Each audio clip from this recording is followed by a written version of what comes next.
Hello बच्चों, आज अपना चैप्टर स्ट्रक्चर ऑफ एटम का लेक्चर नंबर 2 है। लेक्चर नंबर 1 में अपन बच्चों ने क्या पढ़ा? अपन ने इंट्रोडक्शन ऑफ एटम पढ़ा कि एटम का इंट्रोडक्शन पढ़ा कि एटम आखिर है क्या, एटम वर्ड अपन को कहाँ से मिला और एटम के कितने सब एटॉमिक पार्टिकल्स हैं और उन सब एटॉमिक पार्टिकल्स की डिस्कवरी कैसे हुई, उनके डिस्कवरर कौन थे, किस ऑपरेटर से उनकी डिस्कवरी के एक्सपेरिमेंट्स किए गए, तो डिस्चार्ज ट्यूब जो है वो अपन ने पढ़ी। उसके बाद बच्चों अपन ने पढ़ा था कि मास क्या है उनका और चार्ज क्या है, वो अपन एक टेबल के थ्रू लास्ट में उसकी समरी पढ़ी थी।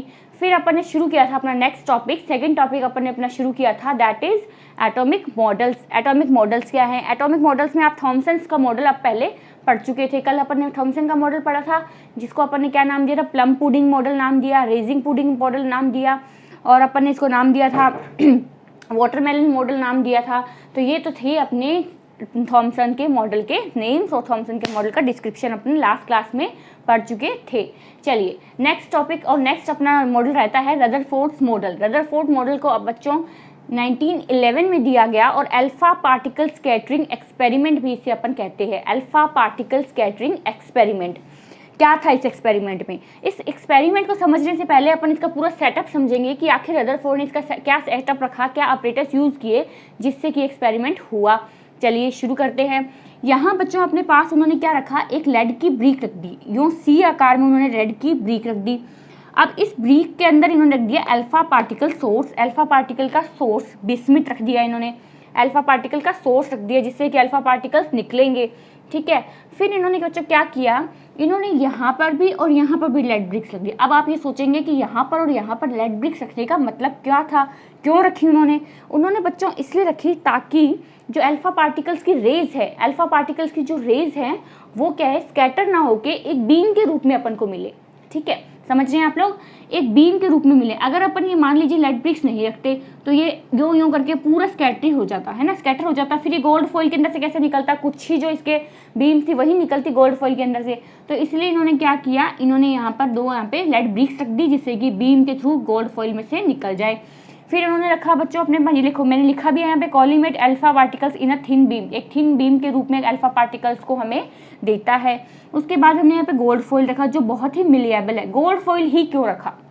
अगर आपसे क्वेश्चन पूछा जाए कि यहाँ पे गोल्ड फॉइल क्यों रखा, सिल्वर फॉइल भी रख सकते थे, कुछ भी रख सकते थे, यहाँ पे बच्चों गोल्ड फॉइल रखने का मेन कारण ये था, ये बहुत मिलिएबल है, बहुत थिन है बच्चों, बहुत मिलिएबल है, बहुत थिन है।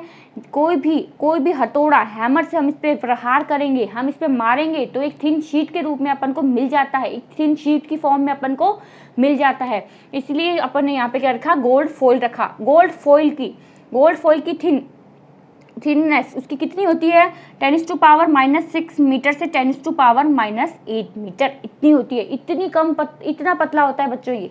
उसके बाद अपन ने देखा बच्चों जेडन स्क्रीन, कुछ याद आ रहा है जेडन स्क्रीन से? अपन ने अपने एक्सपेरिमेंट में पढ़ी थी जेडन स्क्रीन। कौन से एक्सपेरिमेंट में पढ़ी थी अपन ने?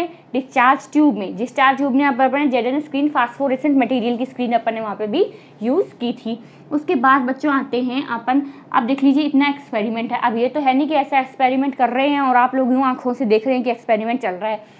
इसको देखने के लिए हमें बहुत ही ऐसे इतना बड़े बड़े, जैसे इसमें अगर ये स्ट्राइक करता है तो कोई बड़े बड़े क्रैकर्स जैसे धमाके नहीं होंगे, इसमें बहुत ही छोटे छोटे होंगे और बहुत ही छोटे छोटे पॉइंट्स हमें नज़र आएंगे जिसको हम डिटेक्टर माइक्रोस्कोप की हेल्प से देखेंगे। तो इसलिए हमने यहाँ पे लगा दिया डिटेक्टर माइक्रोस्कोप। अब आपको करना क्या है? मैं आपको रदरफोर्ड मॉडल को, उस मॉडल में हुआ क्या था वो मैं आपको अभी बताऊंगी। उससे पहले आप लोग क्या करेंगे, आज का आप टॉपिक डालेंगे Rutherford model 1911 alpha particle scattering experiment. As it is आपको लिखना है। यहाँ पे सेकंड पेज पे आपको ऑब्जर्वेशन और कंक्लूजन की टेबल बनानी है और फर्स्ट पेज पे आपको ये पूरा सेटअप बनाना है। समझ रहे हैं? एक पेज पे आप पूरा सेटअप बनाइए, दूसरे पेज पे आप ऑब्जर्वेशन और कंक्लूजन की ये पूरी टेबल बनाइए। फिर अपन करेंगे क्या? अपन इसमें देखते रहेंगे कि क्या क्या हुआ था इस एक्सपेरिमेंट में, ऑब्जर्वेशन करते रहेंगे और कंक्लूजन लिखते रहेंगे, जिससे अपने लिए बहुत ही इजी हो जाएगा और कुछ इंटरेस्टिंग भी रहेगा अपने लिए, है ना। चलिए पहले आप लोग क्या करेंगे, आप सेटअप बनाएंगे और ये टेबल बनाएंगे, फिर हम आगे चलते हैं हमारे एक्सपेरिमेंट को समझने आखिर रदरफोर्ड ने किया क्या था।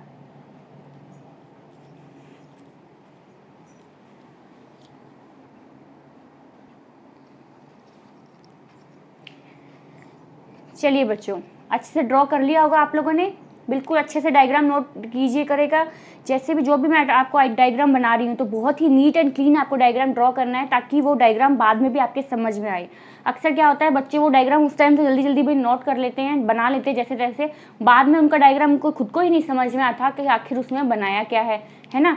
तो बहुत ही नीट एंड क्लीन, और जो नॉमिनेशन है, मैंने इसके अंदर जो भी चीज़ें नॉमिनेट की हैं, कि जो भी चीज़ लिखी है, नाम लिखे हैं, वो भी आप बहुत ही क्लियरली लिखेंगे ताकि आपको बाद में समझ में आ सके, है ना। चलिए क्या किया रदरफोर्ड ने, देखते हैं।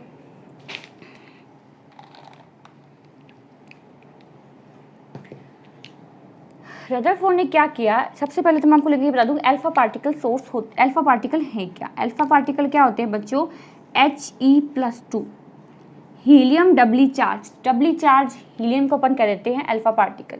डबली चार्ज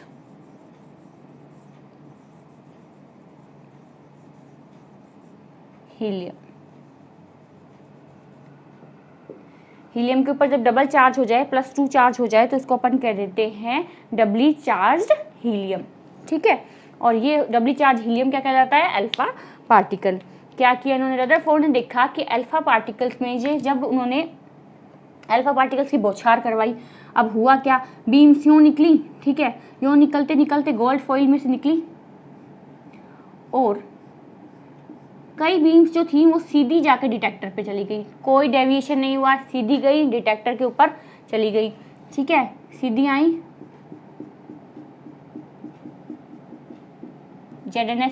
जेडएनएस जो स्क्रीन थी उसके ऊपर जाकर लग गई। कुछ तो बीम्स थी वो ऐसे रही, ठीक है। अब कुछ जो बीम्स थी वो जो सीधी गई, तो इससे क्या मतलब पड़ा अपन को, क्या पता पड़ा इससे अपन को, most of the alpha particles pass undeviated through the gold foil. Most of the, यहाँ के लिखेंगे अपन, most of the alpha particles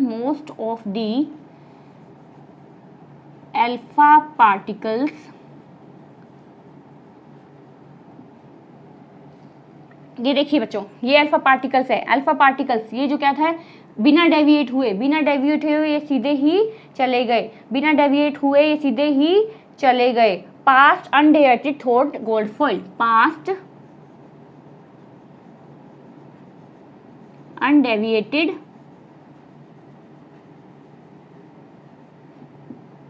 through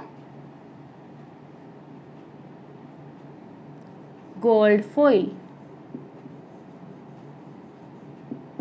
ये था अपना observation number 1।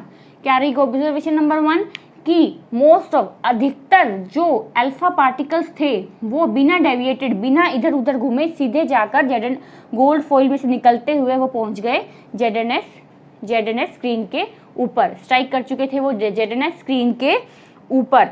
Most of the space in an atom is empty. क्या पता चला इससे हमको, most of the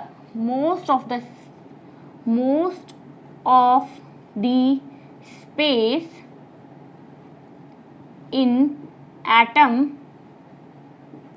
is empty. क्या पता चला हमें, most of the space in atom is empty. देखिए कैसे पता चला, यहाँ से बीम आई जाकर सीधा लगी, इसका मतलब क्या है, यहाँ पे कोई भी चीज़ नहीं थी, इस पार्टिकल के ऊपर कोई भी चीज़ नहीं थी, इसलिए जाके सीधा लग गई, गोल्ड फॉइल में से सीधा निकल गए, है ना। मान लीजिए गोल्ड फॉइल का राउंड है, इस राउंड में से एक्सपेरिमेंट करके देखे तो इस राउंड में से सीधा निकल गए, है ना। तो क्या पता चला इससे कि अल्फा पार्टिकल्स बिना डेविएटेड हो अगर सीधे निकल गए, it means most of the atom का मोस्ट ऑफ पार्ट जो बिल्कुल एम्प्टी है। समझ रहे हैं बात को। चलिए एक अपन नॉर्मल से एग्जांपल लेके देखते हैं। मान लीजिए कि आपने कोई वॉल के पास खड़े हैं, आप ब्रिक्स की पूरी वॉल है, उस वॉल के पास आप खड़े हैं, आपके आंखों पे किसी ने पट्टी बांध दी आपके आंखों पे, और फिर आपको ये कहा गया कि आप इसके ऊपर बॉल थ्रो कीजिए, बॉल मारिए। आप दीवार पे बॉल मारते रहेंगे, साउंड आपको क्लियर सुनाई दे रहा है क्लियर, और वो साउंड जो है उससे आप पहचानेंगे कि हाँ भाई बॉल दीवार पे लग रही है, ठीक है। इससे आपने पता बॉल दीवार पे लग रही है। अब क्या हुआ, अब आपको कह दिया कि एक तार की दीवार बनी हुई, जैसे अपन देखते हैं ना सर्कल फेंसी जिसे कहते हैं, चारों तरफ उसके, जैसे अपन घरों में देखते हैं या पार्क में देखते हैं, कहीं पे भी क्या होता है कि तारों की एक लंबी दीवार से बना देते हैं और तार से, ठीक है। अब आपको कोई कह दे कि उसके ऊपर बॉल थ्रो कीजिए, आप उसके ऊपर बॉल थ्रो कर रहे हैं, तो बॉल थ्रो करने के बाद बच्चों नहीं तो आपको आवाज़ आएगी और वो बॉल जो होगी वो उन तारों के बीच में से निकल कर दूसरी तरफ चली जाएगी। क्या मतलब है इसका? देखिए, इसका मतलब ये है कि वो जो मोस्ट ऑफ द तारों का जो अधिकतर भाग है, तारों का, उन वायर्स का जो अधिकतर भाग है वो क्या है?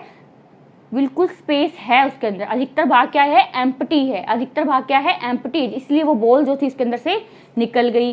ठीक है, समझ में आई बात? बिल्कुल क्लियर है ना? वो क्या है कि वॉल, ब्रिक्स की वॉल में से वो नहीं निकलेगी, पर अगर आपने तारों की बॉल या फिर वायर्स की वो फैंसी देखी है, उस फैंसी के अंदर से आप मारेंगे तो उसके अंदर से निकल जाएगी। दैट मीन्स कि एम्प्टी पार्ट है। यही हुआ हमारे रदरफोर्ड में एक्सपेरिमेंट में। अल्फा पार्टिकल्स से सीधे निकल गए, डेविएटेड नहीं हुए, तो इसका मतलब ये है वहाँ पे most of the space in atom is empty. और most of the alpha particles, आधे से अधिक अल्फा पार्टिकल्स ऐसे थे जो अनडेविएटेड होते हुए सीधे उसके अंदर से निकल गए। क्लियर है बच्चों? समझ में आ रही है बात? बिल्कुल अच्छे से एक बार अच्छे से समझिए बात को। अगर कोई चीज़ नहीं समझ में आ रही है तो मेरी बात को वापस रिवाइज करके देखिए। जो पूरी वीडियो है उसको थोड़ा सा वापस पीछे ले जाकर समझिए, आपको बहुत अच्छे से समझ में आएगी, है ना? चलिए, अब नेक्स्ट उन्होंने क्या किया? नेक्स्ट उन्होंने देखा कि कुछ अल्फा पार्टिकल्स जो थे वो डेविएटेड हो गए। कुछ अल्फा पार्टिकल्स जो थे वो डेविएटेड हुए। अधिकतर अल्फा पार्टिकल्स तो क्या थे? पास हो गए थे, उसके अंदर से निकल गए थे। पर कुछ अल्फा पार्टिकल्स जो थे वो डेविएटेड हो गए। Some of the alpha particles, क्या लिखेंगे हम? Some of the alpha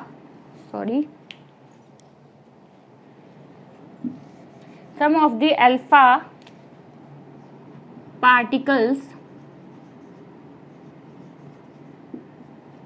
deviated through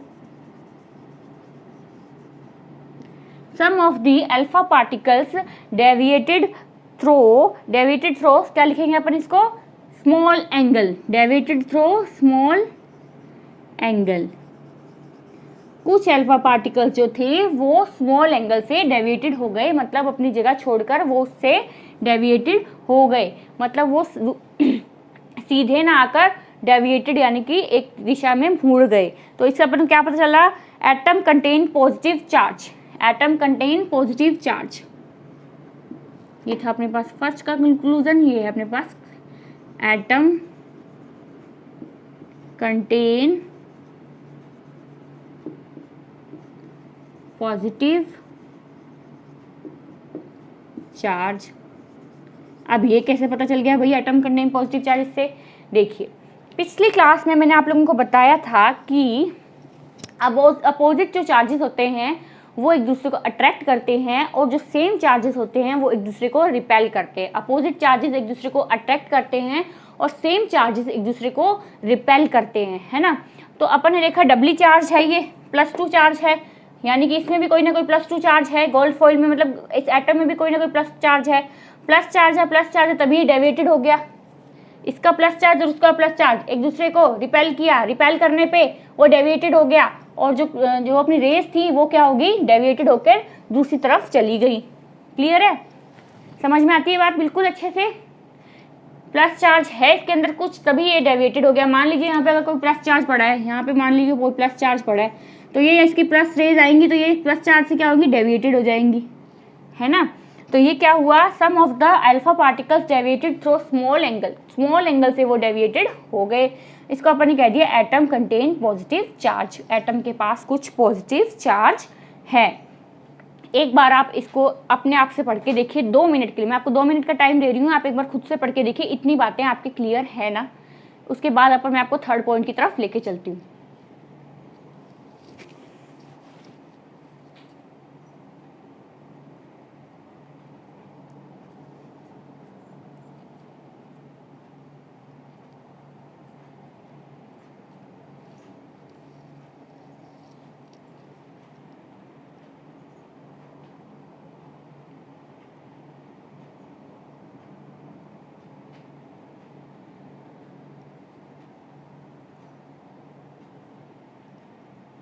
चलिए क्लियर है।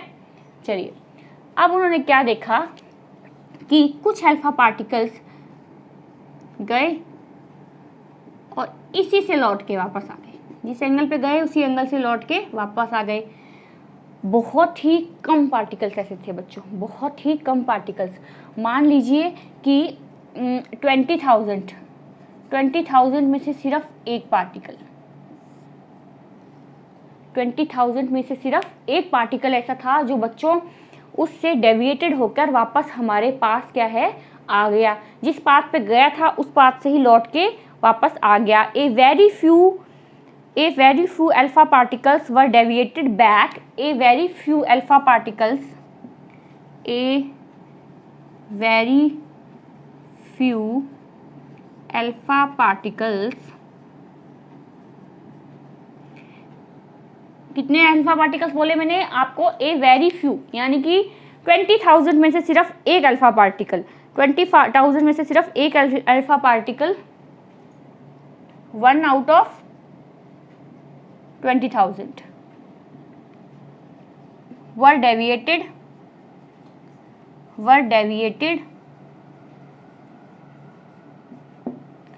20,000 में से सिर्फ एक पार्टिकल डेविएट हो गया to their original path, original path पे वापस लौट गया, टू देयर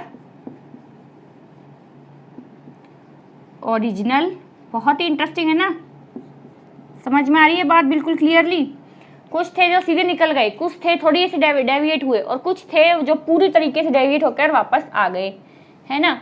तो इसको अपन ने क्या लिखा? A very few alpha particles 1 out of 20,000 में से सिर्फ एक particle were deviated to their original path से डेविएट होके आ गया। एक बार पढ़ के देखिए इस लाइन को, आपको क्लियर समझ में आ रही है? एक बार अच्छे से पढ़ के देखिए, 1 मिनट का टाइम आप लोगों को दे रही हूँ, अच्छे से पढ़ के देखिए इसे और समझ के देखिए कि समझ में आ रहा है कि आखिर हुआ क्या इस एक्सपेरिमेंट में।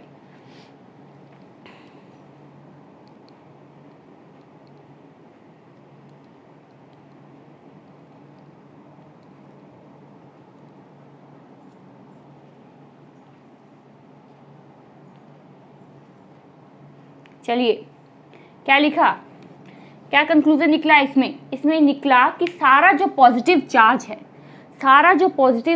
है वो एक एटम में, सारा पॉजिटिव चार्ज एक एटम में एक जगह पर एक वॉल्यूम में बीच में एकत्रित रहता है, बीच में इकट्ठा रहता है। क्या कहा मैंने?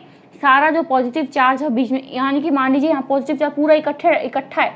अब क्या हुआ, वो तो यहाँ डेविएटेड हो गया कि यहाँ पे आया, तो यहाँ से जाके पॉजिटिव चार्ज पे टकराया तो ये वापस लौट आया। इट मीन्स पॉजिटिव चार्ज जो है वो एक जगह पर पूरी तरीके से इकट्ठा रहता है, पूरी तरीके से इकट्ठा रहता है। क्या लिखेंगे इसका? Wool of the positive charge,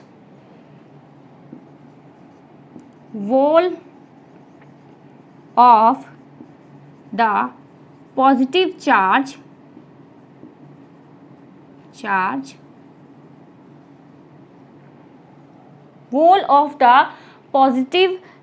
wall of the positive charge of an atom concentrated in a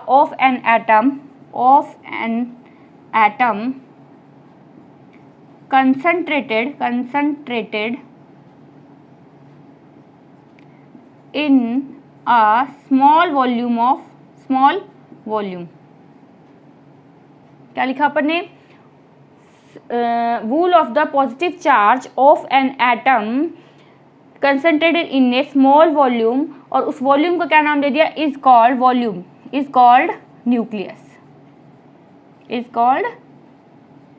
nucleus। तो ये थे अपन ने 3।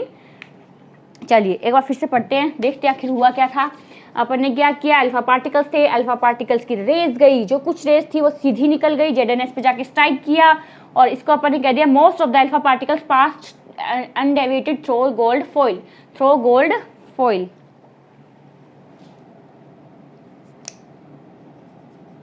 ठीक है, और इसका कंक्लूजन क्या निकला? Most of the space is empty in atom. बहुत सारा स्पेस एटम में एम्प्टी है, उसके बाद अपन ने सेपॉइंट पढ़ा कि वो जो रेज कुछ जो रेज थी वो ऐसे होकर डेविएटेड हो गई।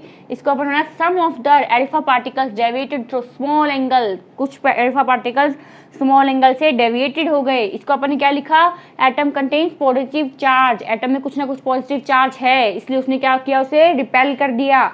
चलिए बच्चों, थर्ड पॉइंट रहा अपना कि अल्फा पार्टिकल से टकरा, अल्फा पार्टिकल्स गए गोल्ड फॉइल से टकराए और लौटकर वापस आ गए।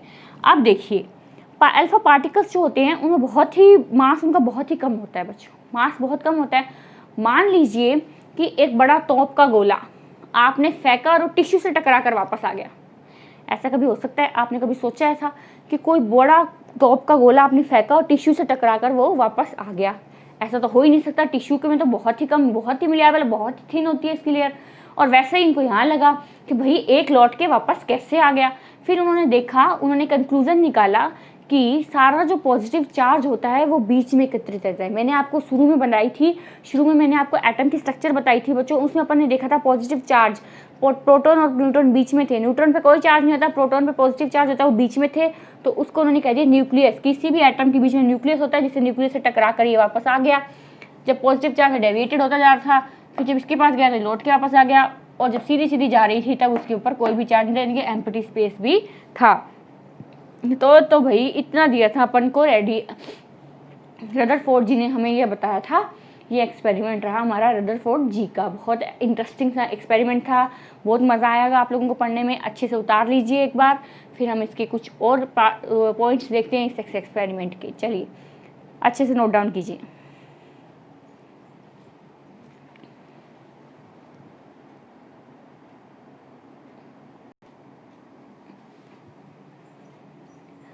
चलिए बच्चों, एक पॉइंट अपने पास बच्चों ये दिया कि रेडियस ऑफ न्यूक्लियस, न्यूक्लियस की रेडियस होती है 10⁻⁻15 m और एटम की रेडियस होती है 10⁻⁻10 m।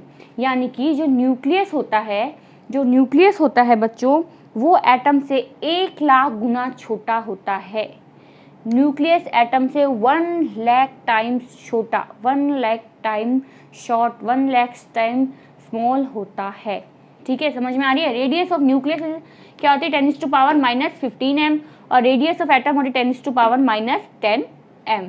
चलिए, इसका बहुत ही इंपॉर्टेंट पॉइंट है, याद कीजिएगा, रखिएगा, दिमाग में बिठा के रखिए, न्यूमेरिकल्स जो होंगे उसमें अपने काम आएगा। उसके बाद बच्चों आते हैं रदरफोर्ड की ड्रॉबैक्स। रदरफोर्ड की एक ही ड्रॉबैक रही। मैक्सवेल ने क्या कहा?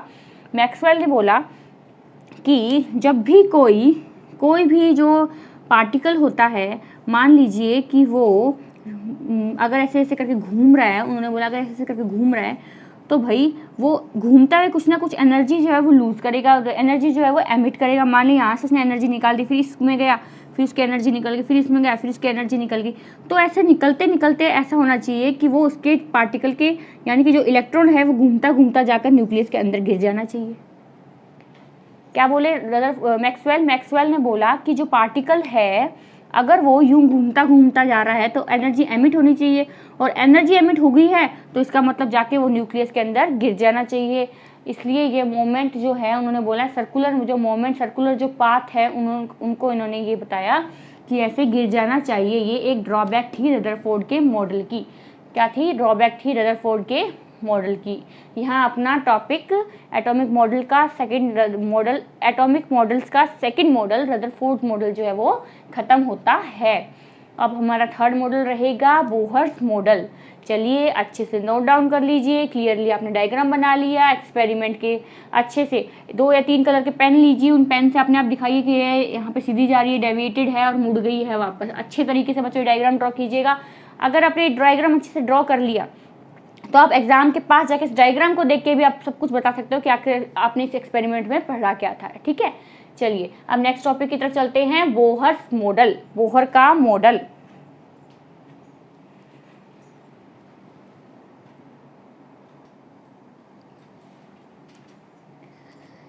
चलिए बच्चों, एटॉमिक मॉडल्स में अपना थर्ड टॉपिक है बोहर्स मॉडल, बोहर का मॉडल। क्या था बोहर का मॉडल? देखिए, बोहर ने हमें क्या बताया कि जो इलेक्ट्रॉन होते हैं वो न्यूक्लियस के चारों तरफ, इलेक्ट्रॉन एक एटम में न्यूक्लियस के चारों तरफ एक डेफिनेट सर्कुलर पाथ में क्या होते हैं, रिवॉल्व होते रहते हैं। यानी कि उनका जो पाथ होता है वो सर्कुलर पाथ जो होता है वो बिल्कुल डेफिनेट होता है। इसको कह देते हैं हम स्ट्रीट या फिर डिस्ट्रिक्ट ऑर्बिट। क्या कहेंगे, डिस्ट्रिक्ट ऑर्बिट। जिस पाथ में इलेक्ट्रॉन जो है वो मूव हो रहे होते हैं उसको हम कह देते हैं डिस्ट्रिक्ट ऑर्बिट। और हर जो ऑर्बिट होता है उसकी एनर्जी जो होती है वो बिल्कुल फिक्स होती है। हर ऑर्बिट की अपनी एनर्जी होती है। देख लीजिए, मान लीजिए ये हो गया न्यूक्लियस और ये हो गया रिवॉल्विंग राउंड, रिवॉल्विंग, जिसमें इलेक्ट्रॉन जो है वो रिवॉल्व करेंगे। कौन सा पहला हमारे पास ऑर्बिट था, KLMN, हमने ये नाम दे दिए इन ऑर्बिट्स को। ठीक है, एनर्जी हमने लिख दी E1, E2, E3 और E4। क्या एनर्जी रख दी हमने, एनर्जी लेवल्स को क्या नाम दे दिया, E1, E2, E3 और 4। ये बताया था हमें बोहर ने क्या बोला, एक न्यूक्लियस है उसके चारों तरफ इलेक्ट्रॉन जो है वो रिवॉल्व होता है। जो इलेक्ट्रॉन रिवॉल्व होता है उसमें क्या होता है, एक सर्कुलर डेफिनेट सर्कुलर पाथ में जो इलेक्ट्रॉन है वो रिवॉल्व होता है। इसे अपन कह देते हैं डिस्क्रीट ऑर्बिट या फिर शेल्स या फिर एनर्जी लेवल्स, क्योंकि वो हर जो ऑर्बिट है वो अपनी अलग एनर्जी लेवल को शो करता है, अलग एनर्जी लेवल को डिस्क्राइब करता है, जिसको अपन नाम दे दिया E1, E2, E3, E4। और यहाँ पे अपन ने नाम दिया था इनको एनर्जी लेवल के बेस पे, तो अपन ने E1, E2, E3, E4 दे दिया। और जो मेन अपने ऑर्बिट्स के नाम दिए, डिस्ट्रिक्ट ऑर्बिट्स के नाम अपन कैसे देते हैं, KLM और N। चलिए एक बार इसको लिख लेते हैं अपन। Electron revolves around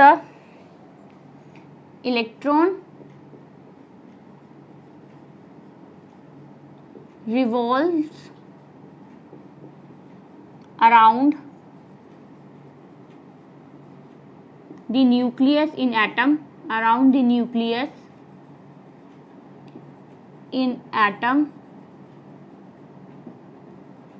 in a definite circular path,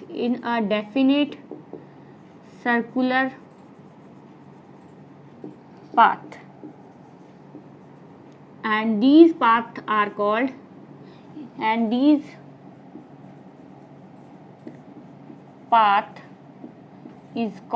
orbit, discrete orbit। क्या कह दिया इसको, डिस्क्रीट ऑर्बिट और शेल्स। ठीक है, every orbit has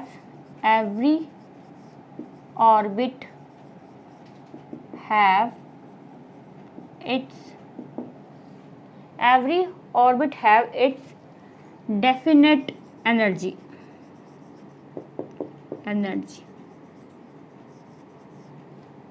So it's called energy levels। इनको कह दिया हमने एनर्जी लेवल्स। डायग्राम आपके सामने है ना। अब देखिए क्या होता है कि E1, E2, E3, E4 E1 से यानी कि कम वाले पाथ से, पास वाले पाथ से, कम एनर्जी वाले पाथ से ज़्यादा एनर्जी वाले पाथ में एनर्जी ऑब्जर्व करके क्या करता है, एक इलेक्ट्रॉन आ जाता है। ठीक है, अगर E1 से उसको E2 में आना, वो एनर्जी को क्या करेगा, ऑब्जर्व करेगा, जो E1 से E2 में चला जाएगा। ठीक है, और अगर वो E3 से E2 में या E2 से E1 में जाएगा तो कुछ एनर्जी एमिट कर देगा, है ना। क्या बात समझ में आ रही है आप लोगों के। E1 से E2 में यानी कि अपने से अपर वाली क्लास में जाएगा तो वो क्या करेगा, एनर्जी ऑब्जर्व करेगा, और अपन से लोअर क्लास में जो आएगा तो एनर्जी क्या करेगा, लूज करेगा। क्लियर है। चलिए लिखें अपन,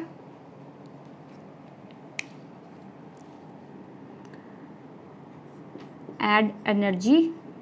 अगर एनर्जी ऐड होती है या फिर अपन इसको कहते हैं ऑब्जॉर्ब एनर्जी, तो ये क्या करेगा, कहाँ से आया अपने पास, E1 से चला गया E2 में। ठीक है, और यहीं पे क्या देगा, एमिट एनर्जी या लूज एनर्जी।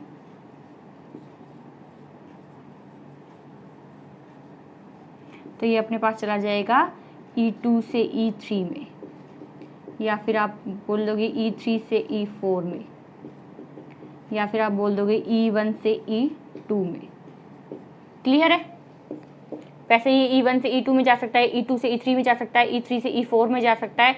तो ये हो गए इसके एनर्जी लेवल्स। ये हमें दिया था बोहर ने, ये तो ये था हमारे पास बोहर का मॉडल। यहाँ अपना टॉपिक एटॉमिक मॉडल्स खत्म होता है। अपन ने पढ़ लिया थॉमसन्स मॉडल, बोहर्स मॉडल और रदरफोर्ड मॉडल। चलिए अब नेक्स्ट टॉपिक की तरफ चलेंगे, तब तक एक बार आप नोट डाउन कर लीजिए अच्छे से, डायग्राम बिल्कुल neat and clear note down करेंगे ताकि वो बाद में भी आपके समझ आ सके।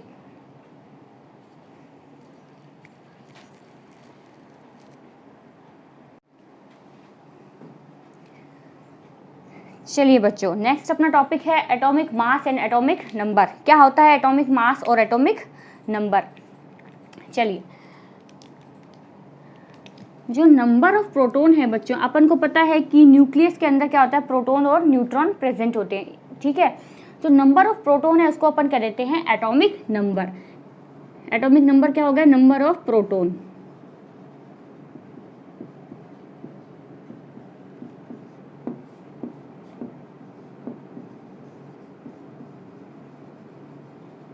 और इसको किससे शो करते हैं, Z से, ठीक है। देखिए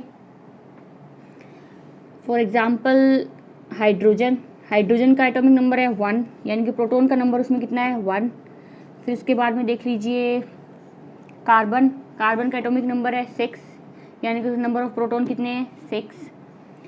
तो ये तो हो गया हमारे पास एटॉमिक नंबर। करना क्या है अब आप लोगों को 1 से 20 तक एटॉमिक नंबर्स याद होने चाहिए, ठीक है। 1 से 20 तक एटॉमिक नंबर्स जो हैं वो आपको याद होने चाहिए। पीरियोडिक टेबल जो है 1 से 20 तक आपको याद होनी चाहिए और एटॉमिक नंबर्स आपको उसके अकॉर्डिंग ही याद हो जाएंगे, ठीक है। अब देखिए बच्चों, एटॉमिक मास क्या होता है,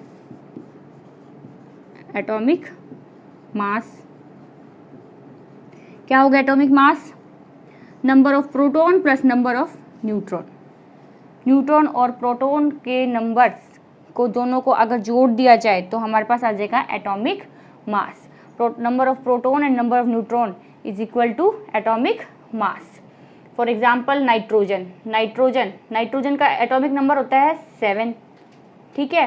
7 और मास कितना होता है इनका 14। तो क्या हो गया, 7 इसमें प्रोटॉन हो गए और 7 इसमें न्यूट्रॉन हो गए, ठीक है। ऐसे ही कार्बन का देखिए, कार्बन का कितना होता है एटॉमिक नंबर 6, एटॉमिक मास है कार्बन का 12। तो इसमें 6 तो प्रोटॉन हो गए और 6 इसमें न्यूट्रॉन हो गए, ठीक, क्लियर है। ये तो था हमारा कंसेप्ट एटॉमिक नंबर और एटॉमिक मास का। आप एक बार इनके फॉर्मूलाज याद लिख लीजिए। Atomic number is equal to number of proton is equal to Z, atomic mass is equal to proton plus neutron. एक बार ये लिख लीजिए, फिर मैं आपको 1 से 20 तक जो एटॉमिक नंबर है उनको उनके एलिमेंट्स के साथ लिखवा देती हूँ ताकि आप उसको याद कर सकें।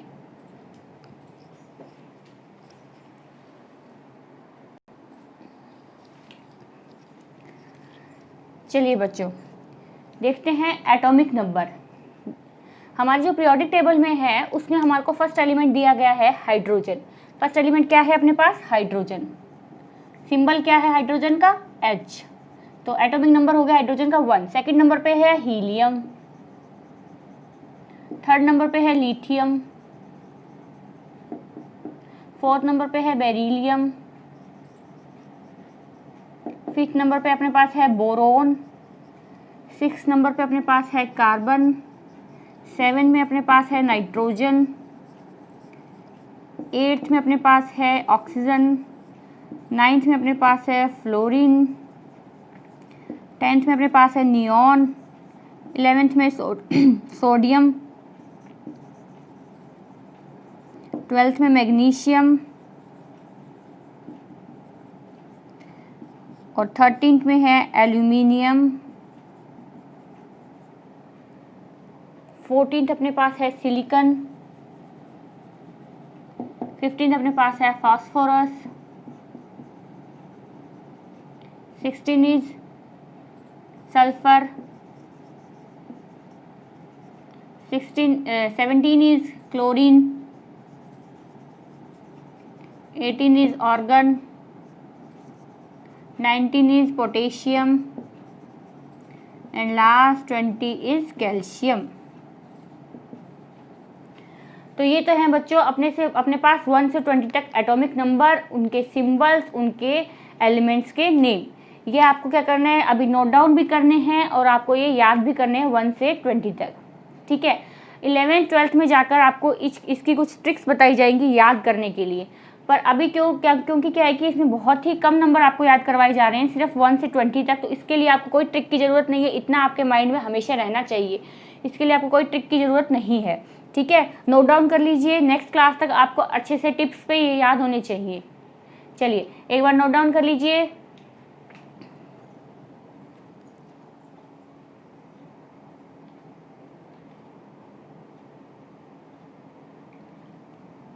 चलो बच्चों, यहाँ अपना टॉपिक एटॉमिक मॉडल्स और एटॉमिक नंबर, एटॉमिक मास, इतना अपना जो चैप्टर है वो कंप्लीट होता है। नेक्स्ट क्लास में अपन क्या देखेंगे, इलेक्ट्रॉनिक डिस्ट्रीब्यूशन देखेंगे, आइसोबार्स और आइसोटॉप्स देखेंगे, और कुछ न्यूमेरिकल्स भी जो है अपन नेक्स्ट क्लास में सॉल्व करेंगे। तब तक के लिए आपको ये 1 से 20 तक ये याद रखना है, और रदरफोर्ड मॉडल, बोहर मॉडल अच्छे से रीड करने हैं, उनके डायग्राम्स खुद से बना के देखने हैं, और आपको इनकी प्रैक्टिस करनी है 1 से 20 तक के एटॉमिक नंबर के लिए। चलिए मिलते हैं नेक्स्ट क्लास में अपने नेक्स्ट टॉपिक आइसोबार, आइसोटॉप्स और इलेक्ट्रॉनिक डिस्ट्रीब्यूशन के साथ।